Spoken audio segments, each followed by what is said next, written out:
Selamat mendengarkan podcast ini. Bagaimanapun saudara, warna hidup khas, warna hidup khusus kita akan terbaca, akan terendus, akan dikenali saudara. Kebenaran-kebenaran yang menyatu di dalam jiwa kita, yang kemudian terkristal dalam sikap, terwujud dalam tindakan dan perbuatan itu, pasti akan dirasakan orang di sekitar kita. Tidak banyak orang yang sampai pada menyatu dengan kebenaran yang dipahami itu. Sebab jarak antara tahu dengan menyatu dalam jiwa itu jauh, saudara, ya. Jauh. Jarak antara berdoa dan mengucapkan kalimat doa itu jauh. Mengucapkan kalimat doa itu mudah, berdoa itu sulit. Bisa memiliki sebuah hubungan, connect dengan Tuhan itu tidak mudah. Oleh sebab itu memang kita harus tidak boleh menjadi lemah. Kita harus fokus. Mau tidak mau kita harus berani bertaruh bahwa inilah satu-satunya yang berharga dalam hidup kita. Inilah satu-satunya tujuan hidup kita, yaitu Tuhan dan kerajaannya. Dan kita harus sungguh-sungguh fanatik.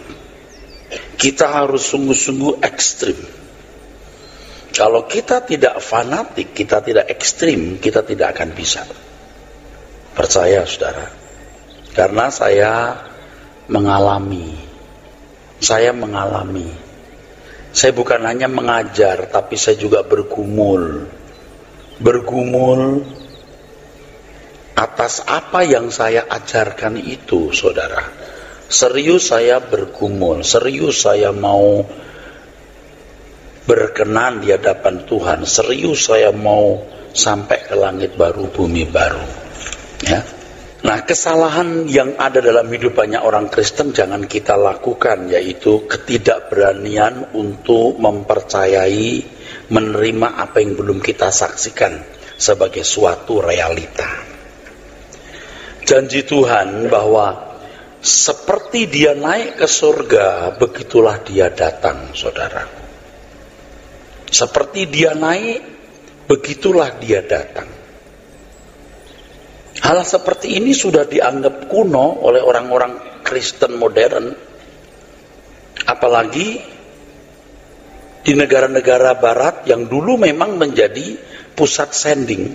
Seperti Belanda, Jerman, ya saudara. Sekarang justru mereka menjadi begitu sekuler, begitu duniawi, saudara. Dan apa yang dikatakan oleh firman Tuhan dalam surat Petrus, mereka mengolok-olok Tuhan. Di mana janji kedatangannya? Mereka mengolok-olok dengan perbuatan. Dengan perbuatan, bukan hanya dengan perkataan, dengan perbuatan. Kita buat begitu, enggak apa-apa tuh. Kira-kira begitu, saudara. Nah, kalau saudara pernah ke Eropa, Anda tahu betapa bejatnya orang-orang Kristen Eropa. Memang mereka orang-orang yang santun dalam hidup bermasyarakat, dalam arti secara hidup bersama, secara humanity, secara penghargaan kepada manusia, nilai-nilai hak asasi yang dijunjung tinggi, demokrasi dan lain sebagainya. Tetapi moral di hadapan Tuhan hancur berkeping-keping. Tuhan Yesus seperti dia naik ke surga dilihat mata, demikian pula dia akan datang dan semua mata akan memandang. Peristiwa Tuhan Yesus naik ke surga itu sekitar tahun 30, saudara. Nah, di dalam Yudas, surat Yudas kita membaca Yudas 4 bahwa Tuhan akan turun dengan beribu-ribu orang kudusnya, dengan beribu-ribu malaikat. Ya, jadi betapa hebat saudara sekalian peristiwa itu jika suatu hari terjadi. Saya tidak terlalu yakin, tapi bisa ada keyakinan bahwa zaman saudara-saudara yang sekarang usia 15-20 tahun bisa menyaksikan peristiwa itu. Saya tidak tahu apakah saya masih hidup. Ya, kita tidak tahu waktu Tuhan, dan kita tidak bermaksud mengatur Tuhan. Jadi kedatangan Tuhan menjadi awal dari klimaks keselamatan yang orang percaya peroleh melalui korbannya. Jadi ketika Tuhan datang ke dunia, keselamatan yang Tuhan berikan itu, yang kita sekarang sedang kerjakan ini, itu baru mendapatkan buahnya. Yang pada waktu itulah manusia membuktikan, saudara sekalian, membuktikan buah dari keselamatan itu. Oleh sebab itu berbahagialah orang yang hari ini memperjuangkan keselamatan tersebut. Jadi saya bisa mengerti di kitab Ibrani yang mengatakan supaya kamu jangan lemah dan tawar hati itu dan putus asa. Dalam pergumulan kamu melawan dosa, kamu belum sampai mencucurkan darah. Jadi orang Kristen itu kan menghadapi dosa yang berat, bukan dosa-dosa ya, dosa. Dosa-dosa bisa menunjuk kesalahan, berbagai bentuk kesalahan-kesalahan. Tapi dosa berbicara mengenai karakter yang menyatu dalam diri kita, karakter yang suka-suka sendiri, karakter yang cenderung meleset, tidak melakukan sesuai dengan apa yang Tuhan kehendaki. Ini yang berat. Kalau agama mempersoalkan kesalahan-kesalahan, kesalahan ini, kesalahan itu yang disebut sebagai dosa-dosa. Tapi kalau orang Kristen udah mulai bicara mengenai dosa, titik. Tapi menyangkut sikap batinia. Sikap batinia, kita cenderung tidak tepat dalam melakukan satu tindakan. Nah, kita mau bagaimana menjadi orang yang tepat, saudaraku. Kita percaya bahwa perjuangan kita ini tidak sia-sia. Tidak sia-sia. Nah, memang sekarang ketika kita berjuang untuk hidup benar, untuk hidup berkenan, rasanya sia-sia. Tuhan juga tidak memberikan reward. Kita tidak melihat senyumnya Tuhan. Kita tidak melihat jempol Tuhan yang ditunjukkan. Seakan-akan yang kita lakukan, yang kita perjuangkan itu tidak ada artinya atau kurang ada artinya. Tapi saudara harus ingat, ini sebuah akumulasi, atau kita mengumpulkan atau menumpuk, ya, step by step, ya, langkah demi langkah mengakumulasi. Barang siapa yang setia sampai akhir, dialah yang diselamatkan. Demikian firman Tuhan katakan. Jadi kita harus saling menguatkan, saling meneguhkan hati kita. Yang masih mau diteguhkan, yang tidak, ya sudah, tidak apa-apa. Kita jalan. Karena masing-masing kita akan bertanggung jawab kepada Tuhan. Pasti setiap kita akan berdiri di hadapan tahta pengadilan Tuhan. Dan tidak ada sesuatu yang tersembunyi di hadapannya. Kita harus berani mempercayai fakta kedatangan Tuhan itu. Kita harus berani mempercayai perwujudan dari kerajaan surga secara fisik. Saya belum sempurna, tapi saya mengerti apa artinya lompatan. Lompatan pemikiran, saudara. Saya mengerti lompatan pemikiran, saudara. Saya mengerti artinya lompatan pemikiran. Jadi dari pemikiran duniawi, saudara, saya mungkin di batas ini atau sudah mulai ke atas ini. Biasanya orang cuma di bawah. Ini kalau saya bagi dua nih, saudara. Ini perkara-perkara yang di atas. Kita sudah ada di wilayah ini loh, saudara. Wilayah atas ini. Banyak orang yang belum sampai wilayah ini. You boleh ke gereja, boleh rajin, Anda ngomong soal kebenaran, mengagumi kebenaran, tapi Anda belum sampai ke atas. Saya mengerti benar karena saya mengalami. Kalau sampai di atas itu, orang akan betul-betul berusaha berkenan, membela Tuhan tanpa batas, tidak mencari keuntungan di pelayanan, murni untuk Tuhan. Gak ada kepentingan kita pribadi di situ. Dan yang paling indah dalam hidup ini, saudara, ketika kita menikmati kehidupan yang mengabdi kepada Tuhan. Jadi menit demi menit kita merasa aku ada di track yang benar. aku masih benar ini. Terus dari menit ke menit, dari jam ke jam, itu indah sekali hidup ini. Hidup melakukan kehendak Tuhan, hidup dalam pengabdian.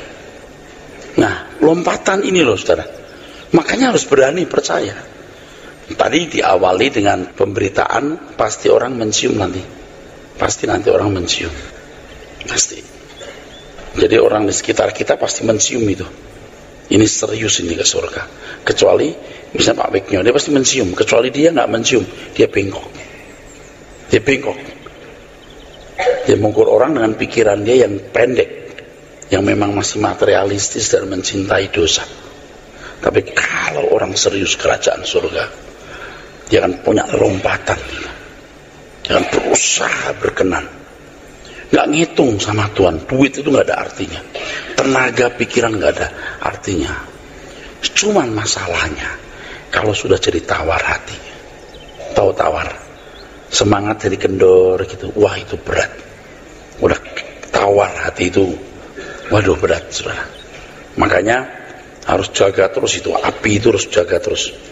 Sebab kalau Anda sudah masuk di wilayah atas, kalau jadi tawar hati, balik ke dunia Anda bisa, mau terus nggak ada api, waduh, stres tuh.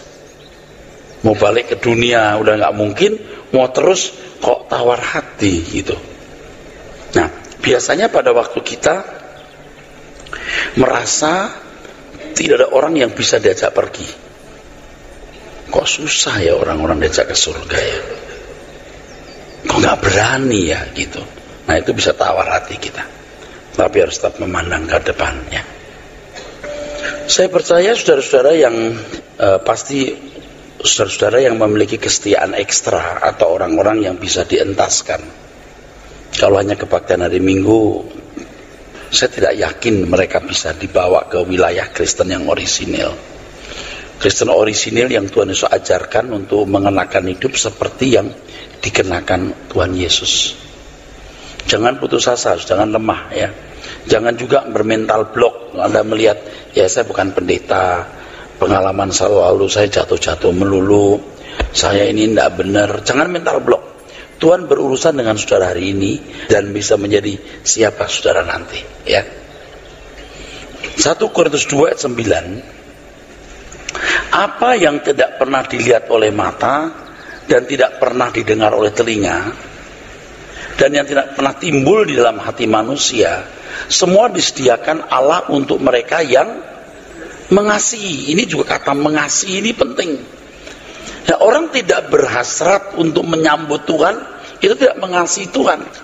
Orang-orang yang mati dengan harapan masuk surga, itu orang-orang yang tidak mengasihi Tuhan. Kalau kita bukan berharap, kita menginginkan bertemu dengan Tuhan, beda loh. Bukan berharap diterima Tuhan, tapi menginginkan, ini mengasihi Tuhan. Memang konteks ayat ini mengenai hikmat Tuhan, hikmat yang tidak dikenal oleh dunia, hikmat yang hanya bisa dikenal oleh orang-orang yang memiliki roh yang berasal dari Allah, sehingga mengerti apa yang dikaruniakan Allah kepada kita. Nah, coba bayangkan kalau gereja merasa hebat mendapat kebaikan Tuhan ya, dengan ukuran berkat jasmani, dia belum tahu apa yang dikaruniakan Allah kepada mereka. Dalam hal ini penguasa dunia tidak tahu. Nah, dengan hikmat Tuhan inilah saudara, kita bisa mengerti apa yang disediakan Tuhan bagi kita. Tidak bisa tidak ya, langit baru, bumi baru itu, kemuliaan bersama Kristus. Tidak ada hal yang kita pandang lebih menarik dari hal itu. Tidak ada hal yang kita pandang lebih menarik daripada kerajaannya. Anda harus percaya, menerima dan menghayati bahwa kita bukan berasal dari dunia ini. Paksa dirimu untuk mempercayai itu. Paksa. I am not of the world. I am not of the world. Aku bukan dari dunia ini. Paksa dirimu. Nah, saya tidak tahu dari sekian ratus, sekian ribu jemaat, ya, berapa persen yang bisa diajak berpikir bahwa kita bukan berasal dari dunia ini. Saya tidak yakin bisa 60%. Saya nggak yakin bisa 40%. Saya tidak yakin bisa 30%. Saya hanya berpikir 10-15%. Kok begitu, Pak? Ya faktanya selama ini saya melihat begitu, saudara. Nggak tahu ke depan, saudara. Saya nggak tahu ke depan. Saya percaya. Jangan berlebihan boleh ya. Saya percaya. Kalau Tuhan Yesus hidup pada zaman sekarang, dia akan mengajar seperti saya mengajar.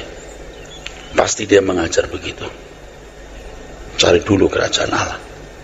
Jangan kumpulkan harta di bumi. Kumpulkan harta di surga. Dunia bukan rumahmu. Kalau kamu tidak membenci ayahmu, ibumu, saudaramu, laki-laki, perempuan, kamu tak dapat jadi muridku. Itu kan yang diajarkan Tuhan. Itu yang di perjanjian baru. Yang saya tidak bisa mengerti hari ini, Tuhan itu diam. Manakala banyak gereja dan pendeta mengajarkan ayat-ayat perjanjian lama seakan-akan masih berlaku bagi kita secara harafiah. Hikmahnya bisa, harafiahnya tidak. Sebab kita tidak sama dengan bangsa Israel. Orientasi berpikir kita berbeda dengan bangsa Israel. Kalau mereka merindukan tanah Kanaan duniawi, kita merindukan langit baru, bumi baru. Sekarang Anda berani nggak memindahkan hati di surga? Jangan terpaksa. Jangan merasa bahwa kalau anak muda itu belum waktunya mendengar hal-hal yang sulit seperti ini. Kenapa? Sedangkan filosofi dunia yang buruk itu bisa masuk di pikiranmu.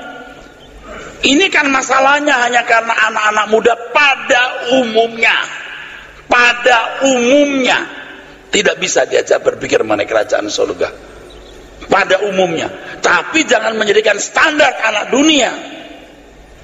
Saya mengajak saudara sungguh-sungguh untuk menyambut kedatangan Tuhan. Atau kalau Tuhan belum datang, saudara bisa disambut oleh para malaikat Tuhan. Anda di sini untuk diubah.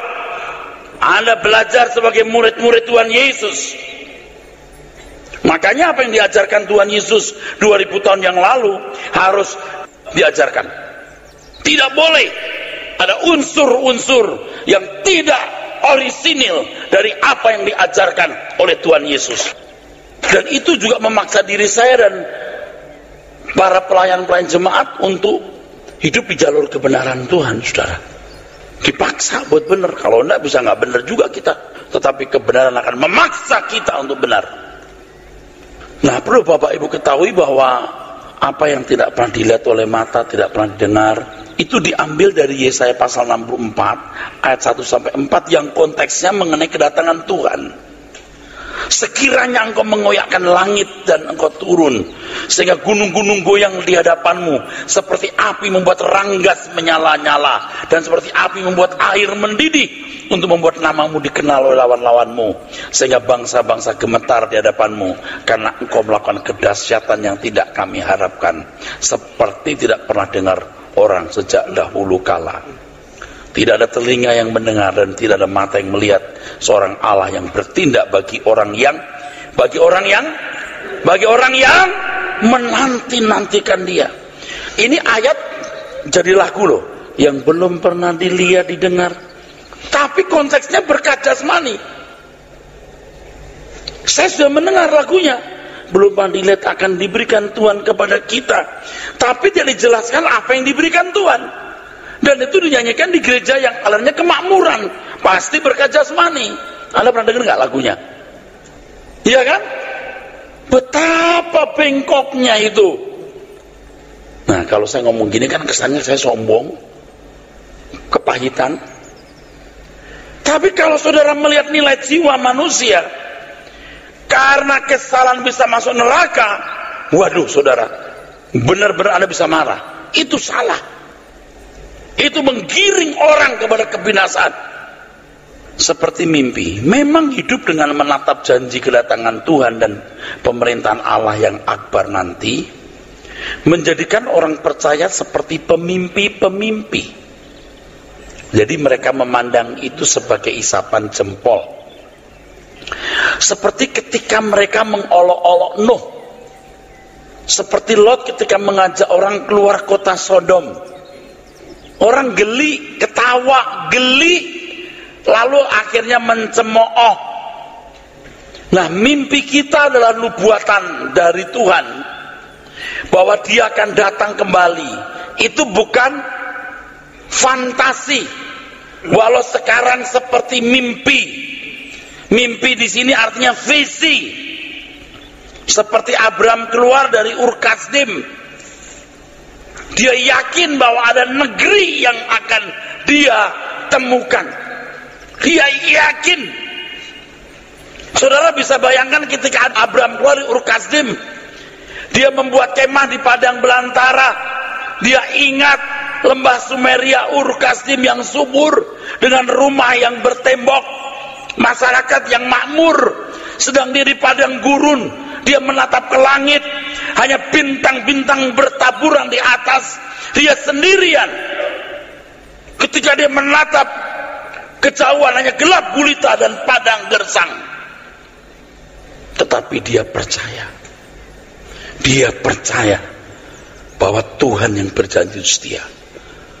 Bahkan ketika disuruh menyembelih anaknya Ishak pun dia lakukan, karena yang berjanji itu setia.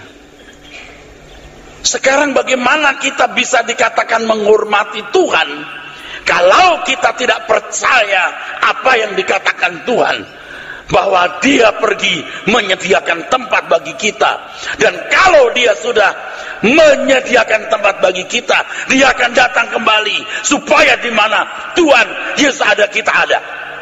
Saya memilih itu. Saya belum sempurna, tapi saya ngomong begini dengan segenap hati loh. Sambil saya memaksa diri saya, jadilah seperti perkataanmu ya Rastus. Buktikan seperti perkataanmu. Gilalah beneran, jangan gila setengah-setengah. Lo itu kan kayak orang gila. Suruh bikin bahtera di daratan segede itu, buset. Mana bisa ada air zaman dulu kan, ekosistem bumi bagus, hujan segede apa juga melorot, nggak ada banjir bro. Begitu orang memandang, no. Tapi Tuhan yang berjanji setia. Anda lihat gedung-gedung tinggi hari ini akan rata dengan tanah. Nah, siapa yang mau mendengar perkataan ini, saudara? Siapa yang mau percaya? Saudaralah, saya, kita yang mau percaya. 2 Korintus pasal 5 dari ayat 1. Karena kami tahu bahwa jika kemah tempat kediaman kita di bumi ini dibongkar, Allah telah menyediakan suatu tempat kediaman di surga bagi kita, suatu tempat kediaman yang kekal, yang tidak dibuat oleh tangan manusia. Selama kita di dalam kemah ini, kita mengeluh, karena kita rindu mengenakan tempat kediaman surgawi di atas tempat kediaman kita yang sekarang ini. Iya, yuk copot dulu jubah ini, itu kemah ini baru pakai kemah yang baru. Tapi mau cepat-cepat, tidak bisa, copot dulu. Coba kalau Paulus bisa kelasnya begini, dan dia berkata ikuti teladanku, kita bisa. Kalau di antara yang hadir ini bisa 30% saja ngikutin ini, Anda akan merubah manusia. Anda akan bisa merubah orang lain. Anda akan menjadi bagian dari laskar Tuhan yang hebat. Ayat 7 dibaca langsung. Sebab hidup kami ini adalah hidup karena percaya, bukan karena melihat. Seperti Abraham. Mesti dibaca itu Ibrani 11 itu luar biasa. Dari jauh dia melihat, walaupun belum ketemu negeri itu tangannya melambai-lambai. Itu di ujung kematiannya loh. Dia tidak kembali ke Ur Kasdim, tetap dia jalan. Mestinya kan setengah sekarat dia suruh anaknya Ishak, bawa papa pulang nak ke Ur Kasdim, biar papa punya kesempatan lihat tanah air papa dan ketemu saudara-saudara yang masih hidup. Tidak loh, dia lihat negeri itu loh. Kalau kita mengaku anak-anak Abraham, kita harus seperti Abraham. Kita mau paksa diri kita seperti Abraham. Jadi sekarang kita studi yang rajin ya anak-anak, karir yang sungguh-sungguh.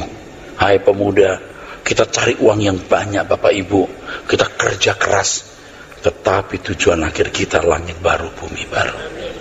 Orang percaya harus memiliki hidup yang digerakkan oleh janji Tuhan yang tidak kelihatan itu.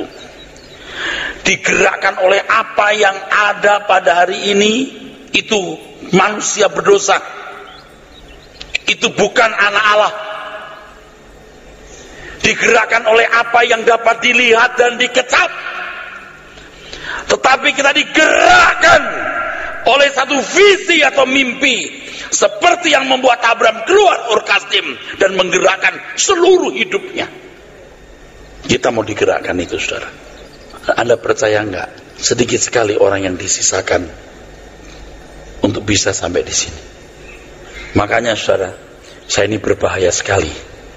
Saya sangat berbahaya bagi kerajaan kegelapan. Saya sangat berbahaya. Saya sangat berbahaya. Saya mesti minta pertolongan dan perlindungan Tuhan supaya saya panjang umur, saya nggak mati mendadak. Karena saya berbahaya sekali.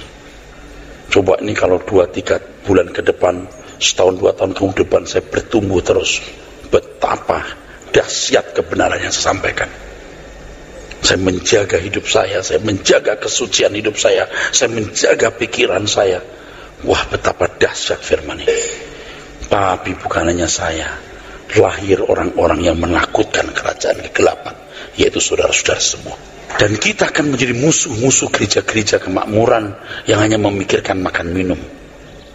Dan kita sudah siap dikucilkan, siap dikatakan sebagai pendeta sombong, kepahitan lah, sesat lah. Ya, kita sudah dikatain sesat, saudaraku. Bilang sesat. You belum pernah kagum-kagum terhadap kebenaran firman Tuhan ini. Dan sebenarnya sementara saya bicara ini, saya ingin di antara saudara muncul orang-orang yang bisa berkhutbah, yang akan berbicara kepada banyak gereja dan persekutuan doa untuk melanjutkan, untuk menjadi juru bicara Tuhan, meneruskan apa yang saya sampaikan ini.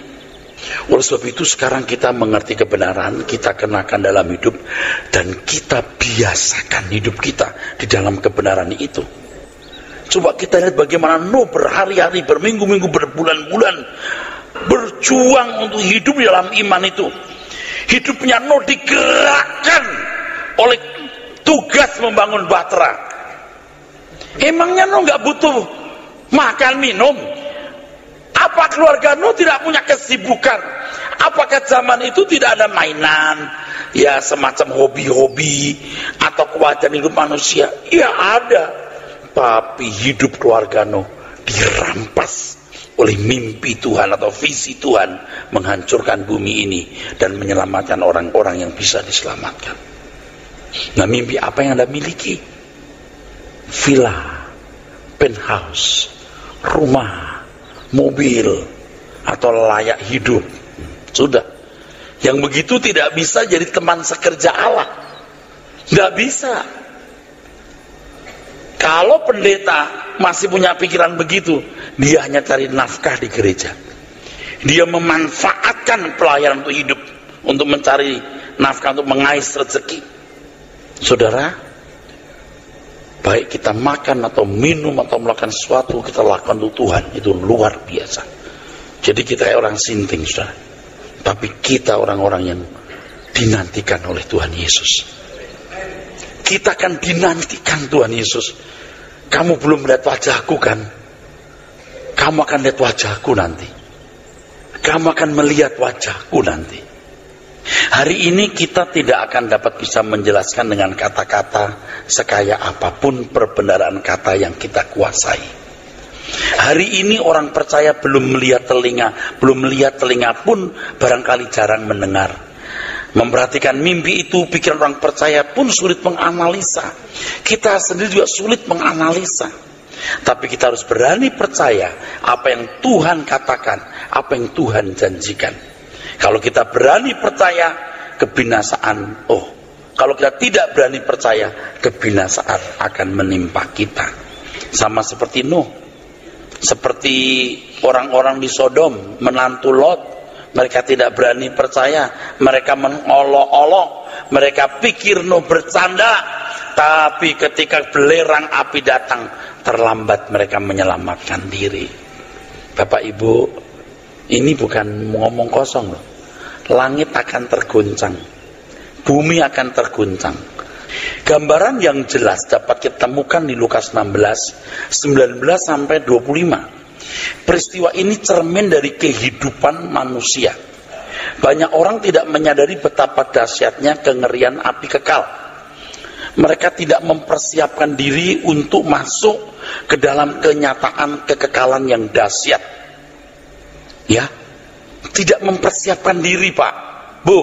Banyak orang tidak mempersiapkan diri. Nggak tahu kenapa jadi begitu bodoh. Tapi kitanya jadi dipandang bodoh juga. Kok lu takut amat sih gitu? Lu kok takut amat sih?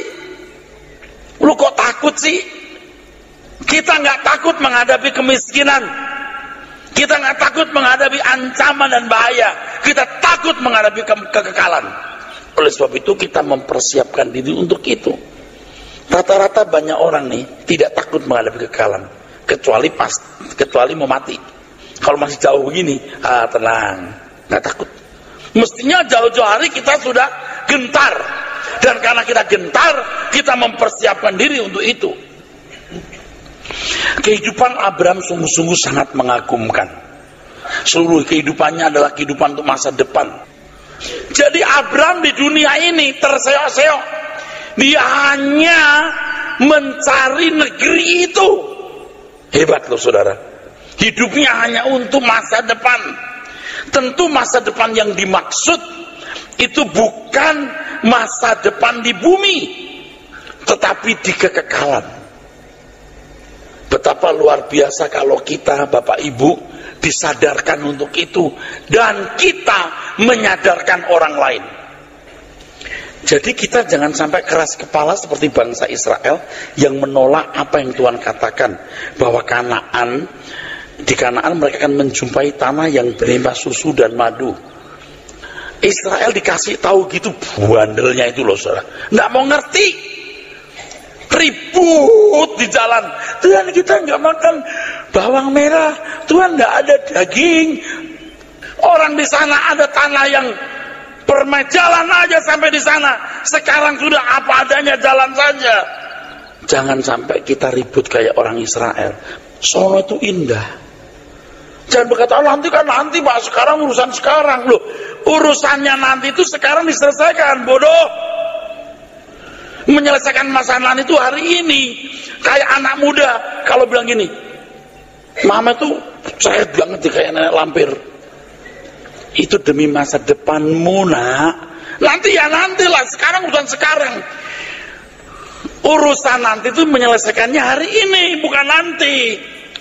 Saya harap kebenaran ini mengingatkan saudara bahwa bumi ini akan jadi lautan api. Amin.